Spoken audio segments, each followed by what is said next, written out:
Hello and welcome to my knife channel. Well, I thought I'd cover my Spyderco knives. I don't have a whole lot of them.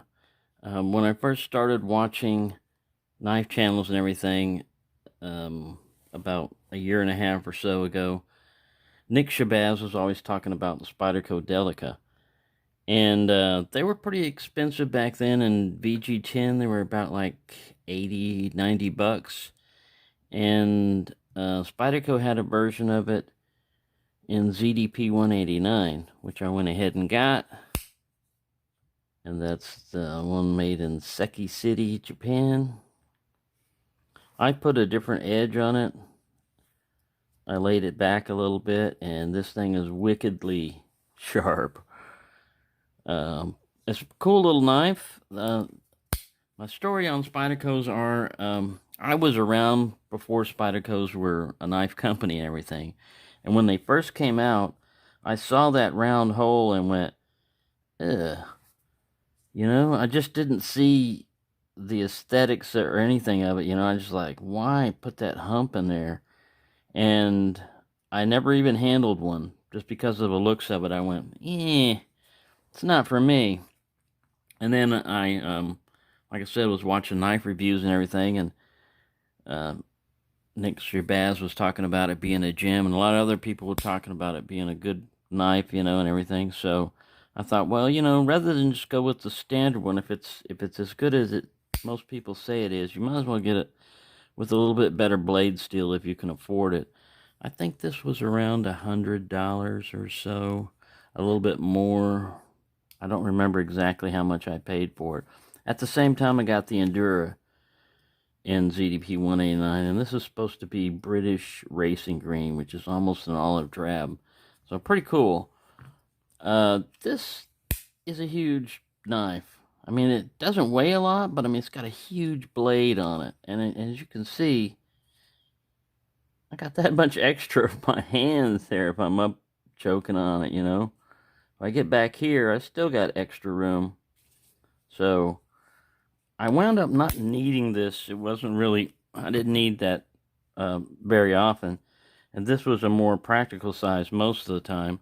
Well, then I was going to take, you know, like Endura, Delica, and then Dragonfly, because they make a Dragonfly on ZDP 189. I think it's like 90 bucks or so. And I couldn't afford it. By that time, I was going way past my knife budget. But Spyderco has the Bird Robin line, and that's basically, it's an 8CR13 MOV.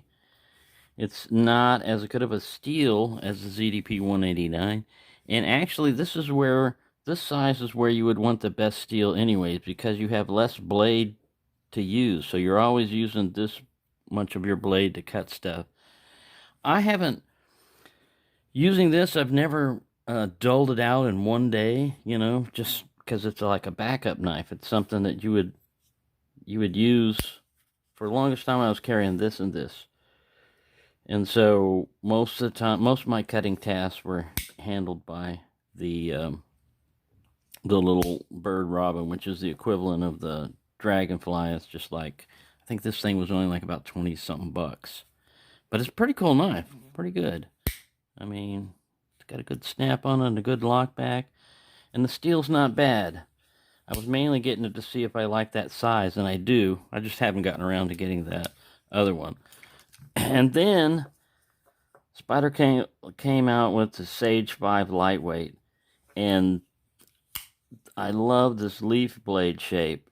To me, it's a lot more aesthetically pleasing than this humpback here. I understand what the humpback is now. Like I said, when I first handled the Spyderco knife, then I understood. It's all about the ergonomics.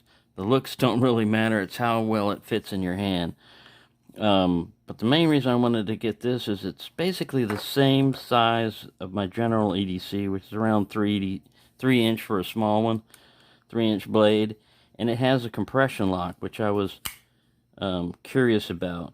This is also the first knife I was able to, I messed it up, Spidey flick. Let me see if I can't do it when I'm aiming at the, there we go. I was aiming down at the stuff, but yeah. It was the first time I was able to Spidey flick a knife. It's really fidget friendly. It's lightweight, like I said. The FRN handles are not bad, and it's pretty grippy. Little texture here.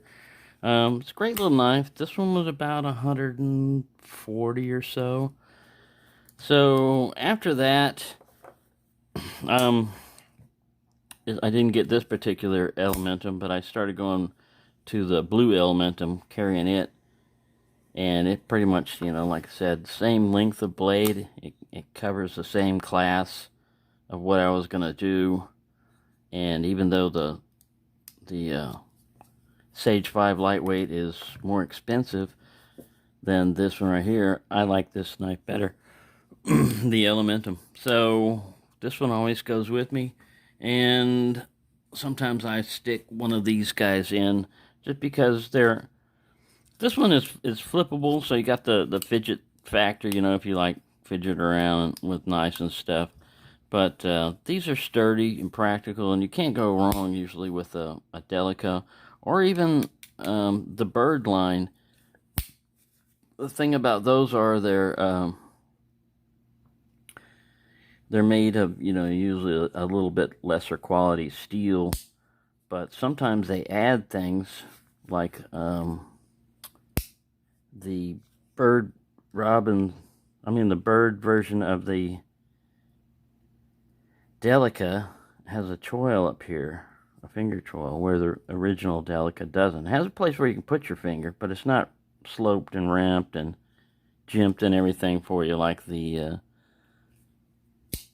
Robin is there. So there you go. That's my Spyderco knives so far. Like I said, if I'm gonna get any in the future, it would probably be the Dragonfly and ZDP 189. And I don't see myself getting any more Spyderco knives. I like the ones that I've got, and don't have really like money just to blow. They are kind of expensive compared to what you could get in the Elementum. A basic Elementum was like $50. You couldn't get any of these even in the standard. Well, you could get this guy for $50, less than $50, but the rest of these, you're not even come close to that. So there you go. That's my thoughts on Spyderco. I think it's a great company. They have some great designs. They're just like Benchmade. They're kind of expensive compared to what else is available out there. So I usually can't afford to get a whole lot of them. Thank you for watching, and have a nice day.